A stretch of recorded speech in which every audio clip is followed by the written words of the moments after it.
¿Por qué algunos maestros de artes marciales de antes, si funcionaban, eran invencibles? ¿Seres de leyenda con poderes místicos? La respuesta es mucho más cruda y fascinante. No eran superhéroes, eran supervivientes brutales. Y hoy vamos a desvelar las 10 razones por las que su efectividad era real, pero también rara y muy contextual. Empecemos por el punto más incómodo. Entrenaban con violencia real. No era un entrenamiento simbólico, no era un ritual ni un baile coreografiado. Su campo de pruebas eran las peleas callejeras, los duelos a muerte, la protección armada, la guerra, ser escoltas o enfrentarse a bandidos. La diferencia es fundamental. No entrenaban para pelear. Ellos peleaban de verdad, arriesgando la vida, y luego, solo después, entrenaban aquello que les había permitido sobrevivir. El entrenamiento no era una preparación para la realidad.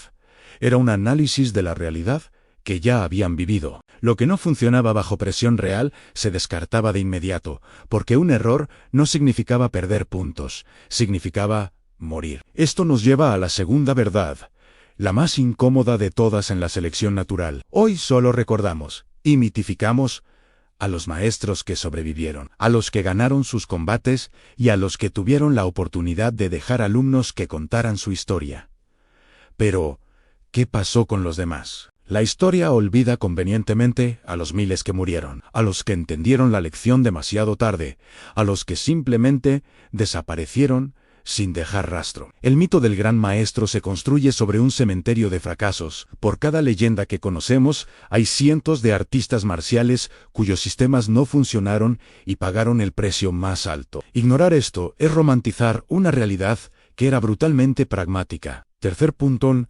Hacían entrenamiento cruzado mucho antes de que se inventara el término. Aunque las historias posteriores los pintan como maestros puros de un solo estilo, la realidad es que muchos de ellos eran increíblemente abiertos. Boxeaban, practicaban lucha cuerpo a cuerpo, entrenaban con todo tipo de armas, desde palos hasta cuchillos, y sobre todo, aprendían de sus enemigos. Si un luchador de otro sistema les ganaba, no lo veían como una afrenta a su estilo, sino como una oportunidad para analizar qué hacía el otro que ellos no. Asimilaban técnicas y conceptos de donde fuera, pero rara vez lo dejaban por escrito. La historia, con su afán de pureza y linaje, borró estas influencias y los convirtió en guardianes de un solo arte, cuando en realidad eran luchadores híbridos y pragmáticos. Y aquí viene una de las claves más importantes: usaban principios, no técnicas. Este es un concepto que a menudo se pierde en la enseñanza moderna. Para ellos,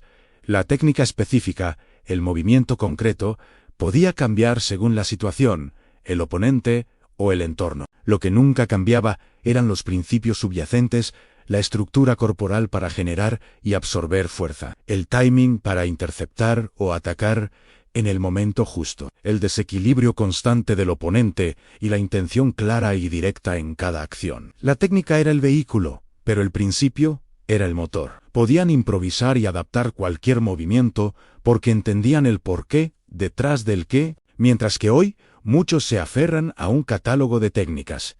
Ellos se aferraban a un puñado de principios universales de combate. Quinto punto, y muy ligado al anterior, entendían el cuerpo, no el estilo. No pensaban, voy a pelear como un maestro de Taiji, o voy a aplicar esta forma de Shaolin. Su mentalidad eran: soy un ser humano, bajo un estrés extremo, en un espacio probablemente sucio, irregular y con poca luz. ¿Cómo uso mi cuerpo para sobrevivir? El estilo era un lenguaje, una forma de organizar y transmitir esos principios, pero nunca una prisión. Si para ganar tenían que morder, escupir, tirar tierra a los ojos o usar un objeto cercano, lo hacían sin dudar. La lealtad no era al estilo, era a la supervivencia. Su arte marcial se adaptaba a su cuerpo, no al revés. Punto número 6.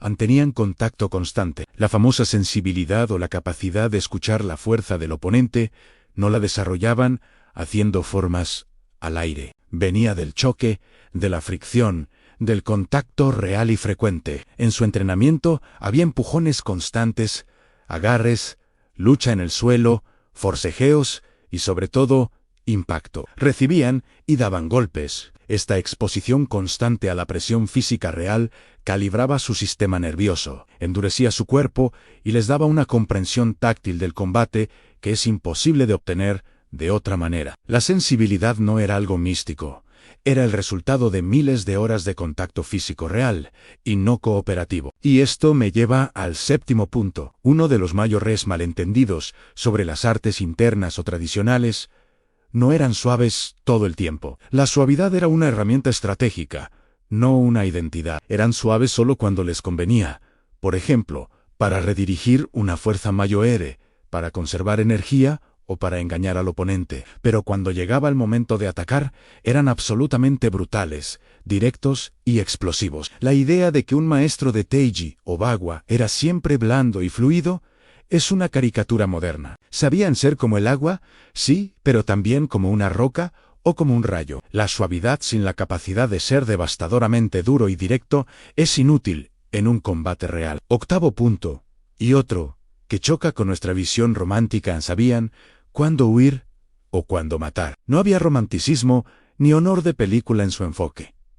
La supervivencia era el único objetivo. Si el oponente era más fuerte, más numeroso o estaba armado, la primera opción inteligente era escapar. No había vergüenza en ello. Y si el combate era inevitable, no había reglas. Atacaban primero.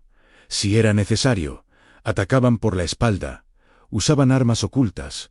Apuntaban a zonas vitales sin dudarlo. La moralidad moderna de un combate justo o deportivo no aplicaba. Era una cuestión de vida o muerte, y actuaban en consecuencia. Noveno, enseñaban diferente a cada alumno. El sistema educativo moderno de las artes marciales, con programas fijos, cinturones de colores y niveles iguales para todos, era inexistente. Un verdadero maestro de antes entendía que cada persona es diferente. Adaptaba el método de enseñanza al cuerpo, al carácter, a las fortalezas y debilidades de cada estudiante. A uno con un físico fuerte le enseñaba a usar su potencia, a uno más pequeño y ágil le enseñaba a usar su velocidad y timing. No había un molde único. La enseñanza era un traje a medida, no un uniforme. Esto garantizaba que cada alumno desarrollara su máximo potencial real, en lugar de intentar copiar de forma imperfecta a su maestro. Y finalmente, el décimo, y quizás el más importante rasgo de todos,